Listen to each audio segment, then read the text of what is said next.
ये कहानी है भविष्य की, जब हम इंसान बिल्कुल आज की ही तरह रहते हैं। हमने साइंस की दुनिया में कोई भी ज्यादा तरक्की नहीं की है, यहाँ तक कि आज भी हम इंसानों को कैंसर का इलाज नहीं मिला। लेकिन फिर डॉक्टर विल नाम के एक साइंटिस्ट पूरी इंसानी जाति का तख्ता पलट कर देता है। वो आर्टिफिशियल इंटेलिजेंस और ह्यूमन कॉन्शियसनेस को मिलाकर नैनो टेक्नोलॉजी की मदद से वो सब भी कर सकता है जो कि कभी किसी इंसान ने नहीं सोचा था। इंसान के बूढ़े होने और मरने की वजह हमारे बॉडी के सेल्स का डेड होना होता है, लेकिन वो ऐसा तरीका खोज निकालता है कि अब इंसानों के डेड सेल्स को वो अपने डिजिटल फॉर्म से भी रीजनरेट कर सकता है।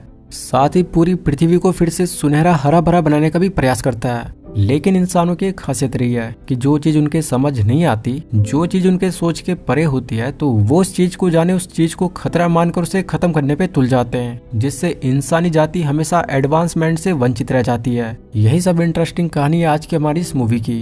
वीडियो को पूरा देखें तभी जाकर आपको इस मूवी की कहानी समझ आएगी, क्योंकि इस मूवी की एंडिंग आज भी 80% लोग नहीं समझ पाए। कहानी की शुरुआत में हमें मैक्स नाम के एक आदमी को दिखाया जाता है जो कि एक बंजर पड़े घर में कुछ छानबीन कर रहा है। यहाँ पर हर एक चीज तबाह हुई पड़ी है। जब वो बाहर गार्डन में जाता है तो उसे वहाँ पर सनफ्लावर्स का पौधा दिखता है। वो उस सनफ्लावर को बड़े गौर से नोटिस करता है, जिससे पानी की बूंद नीचे टपक जाती है। और अब हमें 5 साल पहले के समय को दिखाया जाता है।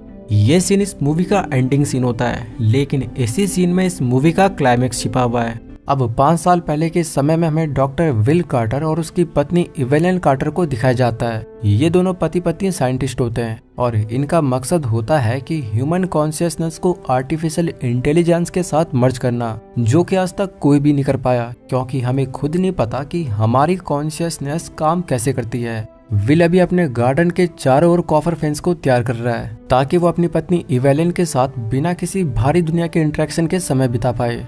अब इसके बाद विल और इवेलिन एक शो के लिए तैयार हो रहे हैं, जहाँ पे पूरी दुनिया की साइंटिफिक कम्युनिटी उनके आर्टिफिशियल प्रोग्राम के बारे में जानेगी। अब मैक्स भी इवेलिन और विल को ज्वाइन कर लेता है। स्टेज पे जाके इवेलिन सबको बताती है कि उसका मात्र एक सपना है कि पूरी दुनिया से उसे पॉल्यूशन और ग्लोबल वार्मिंग को हटाना है, ताकि पृथ्वी फिर से पहले की जैसी हरी भरी हो सके।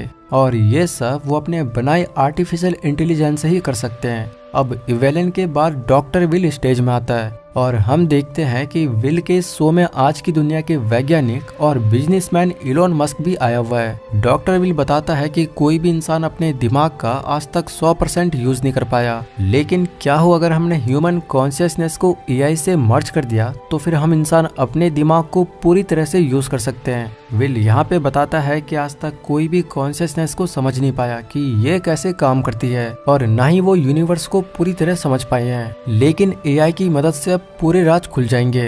वो नैनो टेक्नोलॉजी की मदद से पूरी दुनिया को जैसा चाहे वैसा बना सकते हैं, यानी कि इंसान अब एक भगवान की तरह हो जाएगा, जिसके हाथों में सब चीजों का कंट्रोल होगा। पूरे देश में कई सारे इंस्टीट्यूट और लैब्स में इस प्रोजेक्ट को लेके काम चल रहा है और वो जल्द ही इसमें सफल भी हो जाएंगे। इसी पल हमें दूसरी तरफ दिखाया जाता है कि देश भर में जहाँ भी आर्टिफिशियल इंटेलिजेंस के सेंटर होते हैं, सबको डिस्ट्रॉय कर दिया जाता है। और ये काम रिफ्ट नाम की एक ऑर्गेनाइजेशन कर रही है, जिनके लोग टेक्नोलॉजी के सख्त खिलाफ होते हैं, क्योंकि इन्हें लगता है कि भगवान दुनिया को जैसे चला रहे हैं वैसे कोई और नहीं चला सकता। एआई की वजह से सारे रिलीजियस ग्रुप एआई के खिलाफ होते हैं और देश भर में कई सारे एआई सेंटर्स और लैब्स को तबाह कर देते हैं। अब विल जैसे ही अपना शो खत्म करता है तो शो के बाहर ही उसे रिफ्ट का कोई आदमी गोली मार देता है, लेकिन खुशकिस्मती से विल की जान बच जाती है, क्योंकि वो गोली उसे छू के गई थी। विल से मिलने के लिए जोसेफ नाम का एक आदमी एफबीआई एजेंट बुकैनन के साथ यहाँ पे आता है और विल को जानकारी देता है कि देश भर की सारी एआई लैब्स को रिफ्ट ने तबाह कर दिया है, जिससे उनकी सारी रिसर्च तबाह हो चुकी है। तो मात्र विल की ही लैब वो लैब है जिसमें कि एआई की रिसर्च की जा सकती है। विल और इवेलिन उन दोनों को अपना बनाया AI programme super quantum computer pin को भी दिखाते हैं। जोसेफ और बुकानन जैसे ही लैब में एंटर करते हैं तो पिन नाम का वो एआई उन्हें पहली बार में उनकी पहचान बता देता है, जिससे कि वो दोनों काफी सरप्राइज हो जाते हैं, क्योंकि आज तक वो कभी भी यहाँ पे नहीं आए थे। यहाँ पर विल और जोसेफ के बीच कुछ बातें होती हैं, जिसमें जोसेफ विल से डॉक्टर केसी की रिसर्च शेयर करने के लिए तैयार हो जाता है, जो कि डॉक्टर केसी ने मरने के जस्ट पहले भेजी थी। अब यहाँ पर एकदम से विल की तबीयत बिगड़ना शुरू हो जाती है। रात को विल की तबीयत और भी ज्यादा खराब हो जाती है और उसे हॉस्पिटल में एडमिट कर दिया जाता है, जहाँ पे डॉक्टर उन्हें बताता है कि जो गोली विल को लगी थी वो पोलियम नाम के एक रेडियो एक्टिव एलिमेंट से बनी थी, जिससे कि रेडियो एक्टिव पॉइजनिंग होती है। इसीलिए विल के पूरे शरीर में जहर फैल गया है और अब विल के पास 1 महीने से ज्यादा टाइम नहीं है, क्योंकि ये जहर ब्लड स्ट्रीम तक पहुंचने के बाद किसी भी तरीके से नहीं निकाला जा सकता। ये सुनने के बाद विल और इवेलिन अब काफी निराश हो जाते हैं और इवेलिन अब विल को घर पर ही रखती है। यहाँ पे विल इवेलिन को डॉक्टर केसी नाम के एक साइंटिस्ट की रिसर्च पता करने के लिए कहता है, जो कि विल की ही तरह एआई और कॉन्शियसनेस पे काम कर रहे थे, लेकिन रिफ्ट के किए गए धमाकों में उनकी भी मौत हो गई है। इवेलिन जब डॉक्टर केसी की रिसर्च देखती है तो उसे मालूम पड़ता है कि डॉक्टर केसी भी कॉन्शियसनेस के वर्किंग प्रोसेस को समझ नहीं पाए थे, लेकिन उन्होंने कॉन्शियसनेस को कॉपी करने का तरीका ढूंढ लिया था। रिसर्च पेपर पे वो पाती है कि डॉक्टर केसी ने अपना कॉन्शियसनेस कॉपी करने का तरीका एक बंदर पे भी टेस्ट किया था, यानी कि उस मंकी की कॉन्शियसनेस को वो कंप्यूटर पे अपलोड करने में काफी हद तक कामयाब हुए थे। इस रिसर्च को देख अब इवेलिन के मन में भी विचार आता है कि वो भी विल की कॉन्शियसनेस को super intelligent computer system pin पे अपलोड करेगी, जिससे उसका पति विल ह्यूमन के फॉर्म में मर भी जाए तो भी डिजिटल फॉर्म में वो विल के साथ हमेशा बातें कर सकती है। साथ ही साथ विल डिजिटल फॉर्म में अपनी रिसर्च को भी आगे बढ़ा सकता है। इवेलिन जब मैक्स को विल की कॉन्शियसनेस को कॉपी करने का सुझाव मैक्स को देती है तो मैक्स इसके सख्त खिलाफ हो जाता है। इसके पीछे मैक्स का ये रीजन होता है कि ऐसा करके विल डिजिटल फॉर्म में एआई को कंट्रोल करेगा, जिससे विल जो चाहे वो कर सकता है और ऐसा करके इंसानी जाति भी खतरे में आ सकती है, क्योंकि अगर कोई सी भी एक मेमोरी विल की कॉपी नहीं हुई तो फिर उसकी कॉन्शियसनेस दुनिया के लिए खतरा पैदा कर सकती है। यहाँ पर मैक्स हमेशा से एआई के एडवांसमेंट के खिलाफ ही होता है, लेकिन इवेलिन विल को किसी तरह मना लेती है और अब विल की कॉन्शियसनेस को सुपर क्वांटम कंप्यूटर पे अपलोड करने का काम इवेलिन और मैक्स शुरू कर देते हैं। वो कई सारे इक्विपमेंट से विल के ब्रेन की activity, memories, way of thinking, thoughts और भी कई सारा कुछ कंप्यूटर पे रोज अपलोड करना शुरू कर देते हैं। विल का मरने का टाइम अब हर बीतती दिन नजदीक आ रहा था और एक दिन आखिरकार रेडियो एक्टिव पॉइजनिंग से विल की मौत हो जाती है। विल का अंतिम संस्कार करने के बाद इवेलिन और मैक्स फिर से अपनी रिसर्च को कंटिन्यू करते हैं। इन्होंने विल की कॉन्शियसनेस को तो सिस्टम पे अपलोड कर दिया है, लेकिन अब तक भी विल का कोई भी मैसेज इन्हें रिसीव नहीं हो रहा है और इन्हें लगता है कि इनका ये एक्सपेरिमेंट फेल हो गया है। ये कंप्यूटर सिस्टम को शट डाउन करने ही वाले होते हैं कि तभी यहाँ पे मॉनिटर पे एक मैसेज आता है। इवेलिन ये देख काफी खुश हो जाती है, लेकिन मैक्स अब सदमे में होता है, क्योंकि उसे लगता है कि वो विल का नहीं बल्कि एआई का मैसेज है और एआई उनके माइंड और बाकी सिस्टम को मैनिपुलेट कर रहा है। विल इवेलिन से स्पीकर के सहारे बात करता है और इवेलिन के साथ बिताए पलों को भी याद करता है। विल यहाँ पे कहता है कि उसे और भी ज्यादा एक्सपेंड होने की जरूरत है, तो इवेलिन एक नया प्रोसेसर इस सिस्टम पे लगाए। साथ ही वो इंटरनेट से भी कनेक्ट होना चाहता है ताकि वो वर्ल्ड के एजुकेशनल डाटा और फाइनेंशियल डाटा को भी एक्सेस कर पाए। बेसिकली यहाँ पे विल की डिजिटल फॉर्म यहाँ पर बहुत ही ज्यादा पावरफुल होना चाहती है, लेकिन मैक्स अभी भी इवेलिन को समझाता है कि वो विल नहीं है बल्कि वो एआई प्रोग्राम पिन है। मैक्स और इवेलिन के बीच बहस हो जाती है और इवेलिन गुस्से में मैक्स को यहाँ से जाने के लिए कह देती है। मैक्स यहाँ से निकल जाता है और एक बार में ड्रिंक करने लगता है। इसी पल ब्री नाम की एक लड़की उसके पास आती है, जो कि मैक्स से एआई और टेक्नोलॉजी के बारे में बात करती है। ब्री नाम की ये लड़की कोई आम लड़की नहीं है, बल्कि यही रिफ्ट ऑर्गेनाइजेशन यानी एंटी टेक मेंबर्स की लीडर होती है। यहाँ पर मैक्स ब्री की बातों का जवाब नहीं देता और बाहर आ जाता है, लेकिन पार्किंग लॉट में ब्री के कुछ आदमी मैक्स को किडनैप कर लेते हैं और अपने सेंटर लेके आ जाते हैं। वो ब्री से इवेलिन के प्रोजेक्ट के बारे में पूछताछ करते हैं और डॉक्टर केसी के रिसर्च के बारे में भी वो मैक्स से पूछताछ करते हैं। मैक्स के फोन से ब्री के हैकर्स इवेलिन की लोकेशन को ट्रैक कर लेते हैं, जो कि अभी सैन पाब्लो होती है। ब्री अपनी गैंग के साथ तुरंत इवेलिन की लोकेशन पे पहुंच जाती है, लेकिन इवेलिन उनके आने से पहले ही विल को इंटरनेट से कनेक्ट कर देती है और सही सलामत यहाँ से भाग जाती है। जैसे ही विल इंटरनेट से कनेक्ट होता है तो वो पूरी दुनिया के इंटरनेट कनेक्शन, डाटा और हर उस चीज को एक्सेस कर सकता है जो कि कभी इंटरनेट पे अपलोड की गई हो। एक तरह से आप यहाँ पे ये भी समझ लीजिए कि विल की डिजिटल फॉर्म दुनिया के किसी भी डाटा को रीअरेंज या मैनिपुलेट कर सकता है। इसी की बदौलत वो होटल में इवेलिन के लिए कमरा बुक कर देता है, वो भी बिना किसी पैसों के। अगली सुबह विल बताता है कि उसे किसी सुरक्षित जगह पे जाना होगा। यहाँ पर विल देश भर के सारे सर्विलेंस कैमरा को भी एक्सेस कर लेता है, जिससे वो सारे आतंकवादियों की इन्फॉर्मेशन लोकेशन के साथ जोसेफ और एजेंट बुकानन को भेज देता है और वो भी उनके सारे सिस्टम को हैक करके। यहाँ पर FBI एजेंट ये देख हैरान हो जाता है कि कोई अननोन चीज उनकी मदद कर रही है। इसके बाद देश भर में कई आतंकियों को हिरासत में ले लिया जाता है, लेकिन रिप्ट के कुछ आतंकी फिर भी बच जाते हैं। उधर विल अब इवेलियन को शहर छोड़ने के लिए कहता है, क्योंकि इवेलियन अब इस शहर में सुरक्षित नहीं है। जिसके बाद इवेलियन एक बहुत पिछड़े इलाके में विल के सुझाव के तहत रहना शुरू कर देती है और यहीं पर विल आगे का अपना प्रोजेक्ट शुरू करता है। अब इसके बाद कहानी में 2 साल बीत जाते हैं और विल ने इन बीते 2 सालों में नैनो टेक्नोलॉजी पर महारत हासिल कर ली है। वो दुनिया के किसी भी इंसान को अब ठीक कर सकता है, यहाँ तक कि वो कैंसर हो चाहे कोई भी बीमारी हो, वो हर बीमारी को ठीक कर सकता है, क्योंकि उसके पास अब नैनो रोबोट्स की फौज है जो कि शरीर के खराब पार्ट्स को ठीक कर सकते हैं और डेड सेल्स को रिजेनरेट कर सकते हैं। इसका एक नमूना हमें तब दिखाया जाता है जब उसके लैब में एक जख्मी पड़े आदमी को लाया जाता है, तो विल मैकेनिकल हैंड्स और नैनो टेक्नोलॉजी की मदद से उसे पल भर में ही पहले जैसा बना देता है, जिसमें नैनो रोबोट्स का भी रोल होता है, क्योंकि यही डेड सेल्स को रिपेयर करते हैं और एक तरह से विल पूरी दुनिया को अपने हिसाब से कंट्रोल कर सकता है। यानी कि अब वो किसी भी भगवान से कम नहीं है। विल इंसानों के माइंड को पढ़ सकता है, उसे मैनिपुलेट कर सकता है। यहीं से इवेलियन को भी अब डाउट होना शुरू हो जाता है, क्योंकि विल अब कुछ ज्यादा ही ताकतवर हो गया है और इवेलियन को तो ये भी भरोसा नहीं हो रहा होता कि वो विल है, बल्कि उसे शक होता है कि ये जो भी कुछ कर रहा है वो विल नहीं बल्कि AI पिन कर रहा है। वहीं इधर अब मैक्स रिप्ट के साथ काम करने के लिए तैयार हो जाता है। मैक्स को भी AI से काफी डर होता है। अब चूंकि पिन के सोर्स कोड के बारे में मैक्स को ही पता है, तो मैक्स एकमात्र वो आदमी है जो कि विल को रोक सकता है, तो वो विल को खत्म करने के लिए वायरस बना सकता है। विल अब पूरी दुनिया को कंट्रोल कर सकता है, यहाँ तक कि जिस आदमी को उसने नैनो टेक्नोलॉजी की मदद से बिल्कुल ठीक कर दिया था, वो उसी आदमी के दिमाग को कंट्रोल कर इवेलियन से बात भी करता है, क्योंकि नैनो रोबोट्स के जरिए ही विल ने उस आदमी को ठीक किया था। और ये नैनो रोबोट्स इतने छोटे होते हैं कि इन्हें सिर्फ माइक्रोस्कोप से ही देखा जा सकता है। यहाँ पे विल इन्हीं नैनो रोबोट से अभी तक कनेक्टेड होता है, तो इन्हीं के जरिए वो ठीक किए गए इंसानों से कनेक्ट हो सकता है। डिजिटल विल जब एक वर्कर की फॉर्म में इवेलियन से बात करता है, तो वो इवेलियन की हार्मोन्स की कंडीशन उसे दिखाता है, जिसको देख इवेलियन को भी पहली बार धक्का लगता है और उसे महसूस होता है कि वो गलत चीज कर रही है।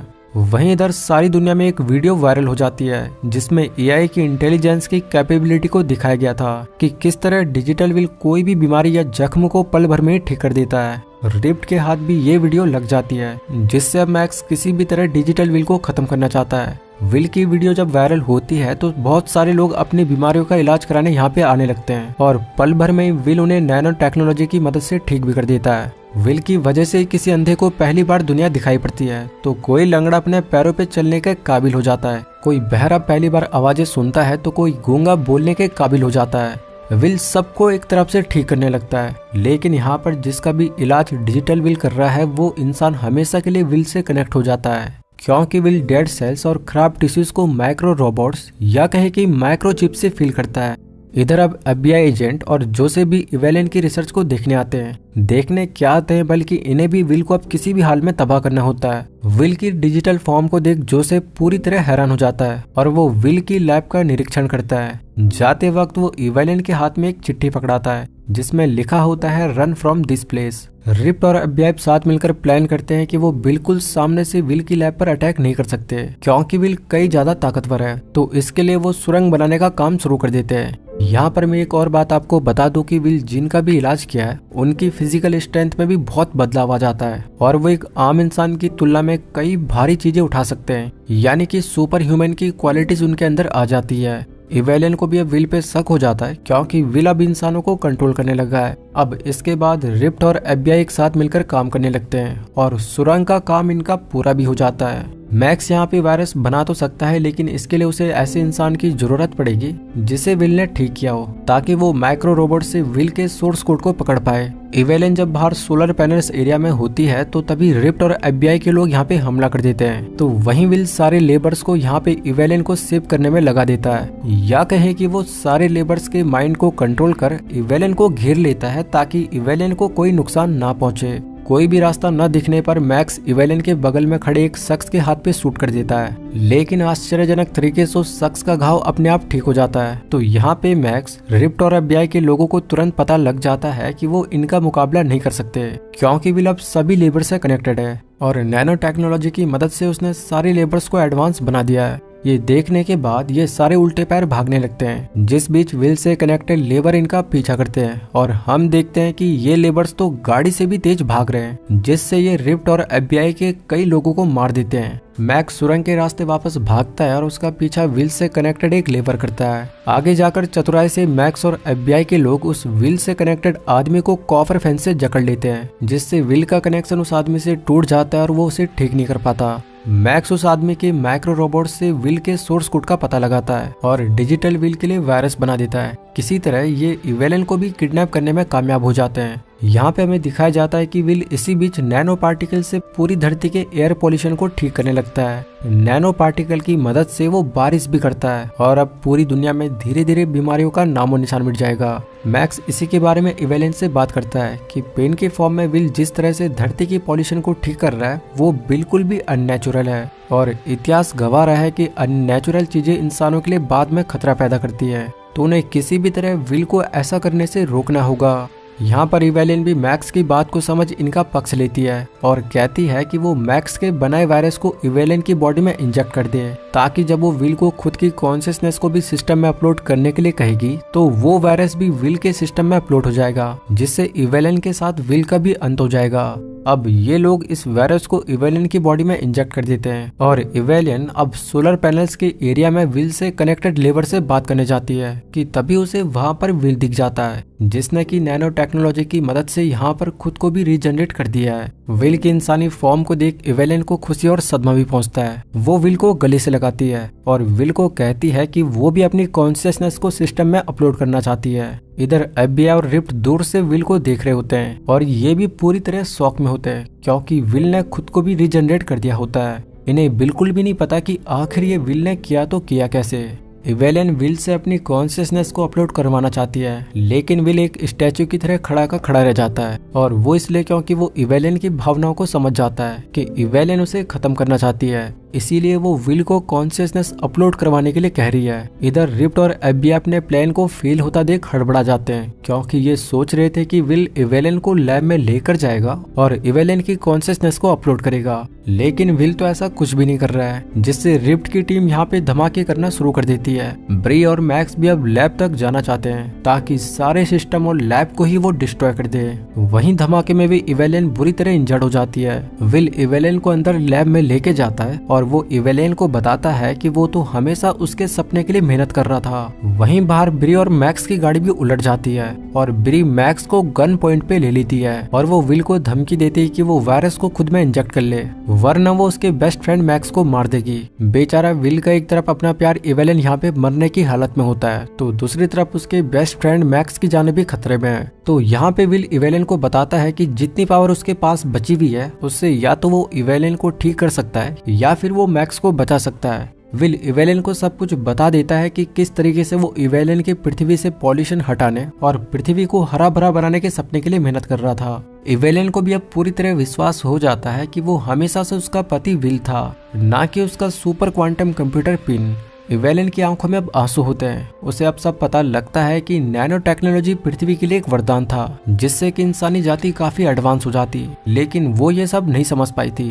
तो अब उसे काफी पछतावा होता है। विल यहाँ पे मरते मरते उसे कहता है कि वो अपने गार्डन को याद करे जहाँ पर उन्होंने प्यार के पल बिताए थे। यहाँ पे इवेलिन मैक्स को बताती है कि ये जो भी कुछ हो रहा है वो उन दोनों की वजह से हो रहा है और उन दोनों की ही वजह से भी मैक्स की जान खतरे में आ चुकी है। तो इवेलिन कहती है कि वो उस वायरस को अपने सिस्टम में अपलोड कर दे, यानी कि इवेलिन की कॉन्शियसनेस को। अब इसके बाद विल अपने प्यार के लिए ऐसा ही करता है और वो उस वायरस को सिस्टम में अपलोड कर देता है, जिससे ब्री मैक्स को यहाँ पे छोड़ देती है। मैक्स जब अंदर आता है तो वो विल और इवेलिन को बेड पे मरा हुआ देखता है। वायरस अपलोड होते ही पूरी दुनिया का इंटरनेट कनेक्शन ठप पड़ जाता है और ये इसलिए क्योंकि विल पूरी दुनिया के इंटरनेट कनेक्शन से कनेक्टेड था और इस तरह यहाँ पे इवेलिन और विल का अंत हो जाता है और इंसानी जाति एडवांस बनने से चूक जाती है। यहाँ पर एक चीज तो पक्का है कि विल जैसे साइंटिस्ट को देखकर आपको निकोलस टेस्ला की भी याद आएगी, क्योंकि निकोलस टेस्ला भी ऐसे ही खतरनाक साइंटिस्ट इंसानी जाति में पैदा हुए थे।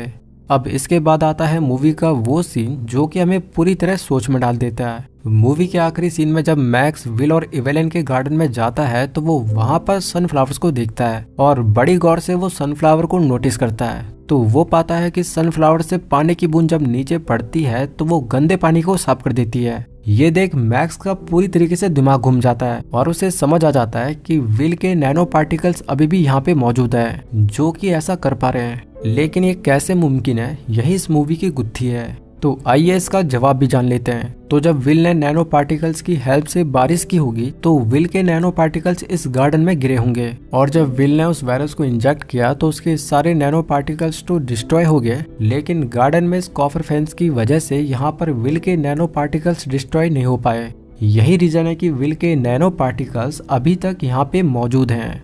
आशा करता हूँ कि आपको मेरा ये एक्सप्लेनेशन पसंद आया होगा। अगर ऐसा है तो आप मेरे इस वीडियो को लाइक कर मेरे इस चैनल को सब्सक्राइब कर मुझे सपोर्ट कर सकते हो।